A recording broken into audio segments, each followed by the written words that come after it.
সিকিমে 14টা হাইডেল পাওয়ার করেছে তিস্তা ব্রিজের ওপরে। জল ধারণটা করবে কোথায়? সবটাই শিলিগুড়িতে এসে পড়ছে, মাটিগাড়াতে এসে পড়ছে, কালিম্পংয়ে এসে পড়ছে। প্রবলেমটা তো আমাদের ফেস করতে হচ্ছে, আর নিজেরা শুধু টাকা ইনকাম করে যাচ্ছে। আর সিকিমের মানুষের টাকা নিয়ে শিলিগুড়িতে সব বিজনেস করে যাচ্ছে, খবর সব আমরা রাখি। দুর্ভাগ্যজনক, ওরা তো 90% সাবসিডি পায়।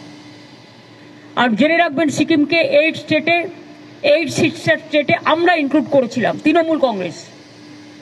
কারণ যখন অটল বিহারী বাজপেয়ীজি প্রধানমন্ত্রী ছিলেন, তখন আমরা একটা বেঙ্গল প্যাকেজ করেছিলাম। আমরা সরকারে যাইনি, তখন আমরা সিকিমকে ইনক্লুড করিয়েছিলাম বাংলার পার্শ্ববর্তী বলে। আমাদের অনেক ট্যুরিস্ট যায়, অথচ ওরা সেখানকার মানুষের টাকাটা পায়, টাকাটা মানুষের কাজে না লাগিয়ে সেই টাকাটা শিলিগুড়িতে এসে ব্যবসার কাজে লাগায় আর দার্জিলিংকে উস্কানি দেয়।